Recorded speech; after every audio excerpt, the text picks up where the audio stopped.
Greetings beta. Today I will start chapter 3 fraction. ठीक है बेटा, हम ये सेकंड क्लास में भी कर चुके हैं, आपको ध्यान हो तो। इस तरह की फिगर दी हुई थी और इनको हमने यहाँ लिखना था कि ये शेडेड पार्ट कितना पार्ट है ना। तो उससे पहले हम थोड़ा सा रिवाइज कर लेते हैं। फ्रैक्शन का मतलब होता है कोई भी उसका पार्ट ऑफ द होल मतलब वो कंप्लीट जो है उसका पार्ट। फॉर एग्ज़ाम्पल मान लो ये एक हमारे पास फिगर है, ठीक है, ये कंप्लीट फिगर है। अगर हम इसको हाफ कर दें, हाफ मतलब इसके 2 पीस कर दें, एक ये वाला हो गया, एक ये वाला हो गया, है ना। तो ये कितने पीस हो गए इसके? 2। अगर हम ये कहें कि ये वाला पोर्शन कितना है, शेडेड पोर्शन, ये हमने शेड कर दी, ये पोर्शन कितना है, तो हम क्या लिखेंगे? ये जितना पार्ट है वो ऊपर लिखेंगे और इसके जो टोटल पार्ट्स हैं वो नीचे लिखेंगे। फॉर एग्जांपल ये कितना पार्ट है? 1, तो हमने 1 को ऊपर लिखा। और टोटल पार्ट कितने इसमें? एक तो ये और एक ये, तो टोटल पार्ट कितने हुए? 2। ठीक है, तो ये हमारा कितना हो जाएगा? 1/2। इसी तरीके से हम मान लो हमारे पास ये फिगर है। अब हमने क्या किया? पहले तो इसका हाफ कर दिया, ठीक है, तो कितने पार्ट हुए? 1 और पार्ट 2। हमने एक लाइन और लगा दी। अब कितने पार्ट हुए? 1 2 3 4। अब टोटल कितने पार्ट हुए? 4।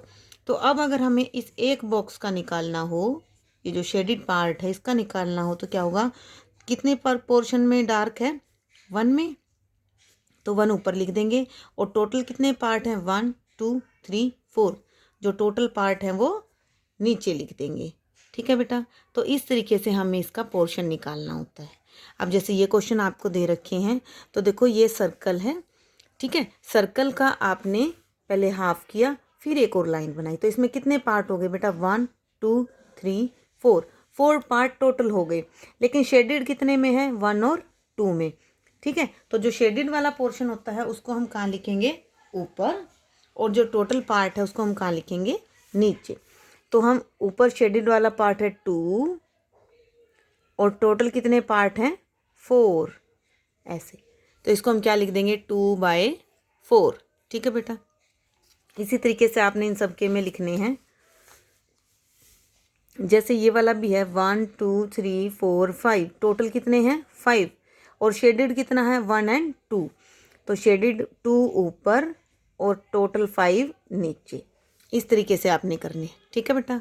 अब देखो सेकंड क्वेश्चन है आपका, shade to show the given fraction. ये हमें फ्रैक्शन दे रखा है, इसको हम फ्रैक्शन बोलते हैं। इसको हम क्या बोलते हैं? फ्रैक्शन। एक चीज़ और अभी बता देती हूँ साथ में आपको। फ्रैक्शन में जो ऊपर होता है उसको बोलते हैं न्यूमरेटर। क्या बोलते हैं उसको? न्यूमरेटर। और जो नीचे होता है उसको बोलते हैं डिनोमिनेटर। ठीक है, अब कोई आपसे पूछे इसमें न्यूमरेटर क्या है, तो ये 1 न्यूमरेटर है और 4 डिनोमिनेटर है। ठीक है, और इसको रीड कैसे करेंगे, पढ़ेंगे कैसे? अगर 1/2 है तो क्या बोलेंगे? इसको तो हाफ बोलेंगे। ठीक है, 1/4 है तो क्या लिखेंगे? 1/4। ठीक है, 1/4, 1 4th। ठीक है, यानी 1 का चौथा हिस्सा, 1/4। ठीक है, तो अब देखिए एक्सरसाइज करते हैं हम लोग। अच्छा, ये इन्होंने दे दिए फिगर हमें और नीचे फ्रैक्शन लिख दिए। अब ये देखो टोटल पार्ट कितने हैं? 1 2 3 4।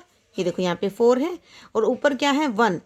इसका मतलब जितना ये ऊपर लिखा हुआ होता है उतना ही हमें शेडेड पार्ट करना है। तो आप पेंसिल से इस 1 को आप इस तरह से फिल कर लेंगे। ठीक है सॉरी। अब सेकंड है आपका 5/8। तो 8 तो टोटल हो गए और ऊपर वाले 5 हैं।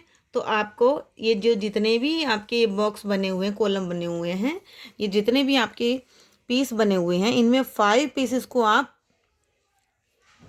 डार्क कर लेंगे। जैसे 1 2 3 4 5, इस तरीके से। ठीक है बेटा, तो जो ये नीचे लिख रखा है इस तरीके से नीचे वालों को देख के आपने इस फिगर में फिल करना है। अब देखिए नेक्स्ट है आपका, ये भी आप इसी तरीके से फिल करेंगे। थर्ड क्वेश्चन है right the fraction for the following.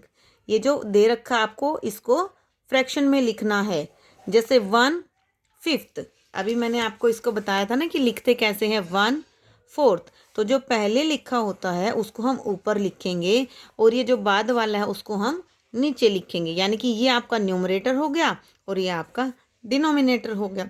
और फ्रैक्शन हमेशा कैसे लिखते हैं, न्यूमरेटर ऊपर और डिनोमिनेटर नीचे। तो देखिए 3/5, तो 3 पहले है ना, तो 3 को ऊपर लिखें और 5th को लाइन लगा के नीचे लिखें, इस तरीके से। ठीक है, ये आपको बुक में ही करना है। 5/8, तो 5 आप ऊपर लिखेंगे और 8th आप नीचे लिखेंगे। इसी तरीके से आपने ये सारे लिखने हैं। हाफ आप लिखेंगे 1/2 और क्वार्टर मतलब होता है उसके 4 हिस्से होना, तो क्वार्टर को आप लिखेंगे 1/4।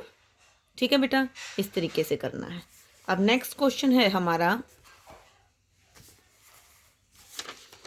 Right the numerator and denominator. देखिए ये हम अभी सीख चुके हैं कि हमने न्यूमरेटर लिखना है और डिनोमिनेटर लिखना है। जैसे ये 3/7 है, तो ऊपर वाला क्या होगा, न्यूमरेटर, और नीचे वाला क्या होगा, डिनोमिनेटर। तो ये जो ऊपर है ये न्यूमरेटर में लिखेंगे और नीचे वाला डिनोमिनेटर में लिखेंगे। ठीक है, जैसे 4 है तो 4 हमारा न्यूमरेटर में, 5 है तो 5 डिनोमिनेटर में। ठीक है, ये सारे आपने इसी तरीके से फिल करने हैं। क्लियर बेटा? तो ये वाली एक्सरसाइज आपको कंप्लीट बुक में ही करनी है।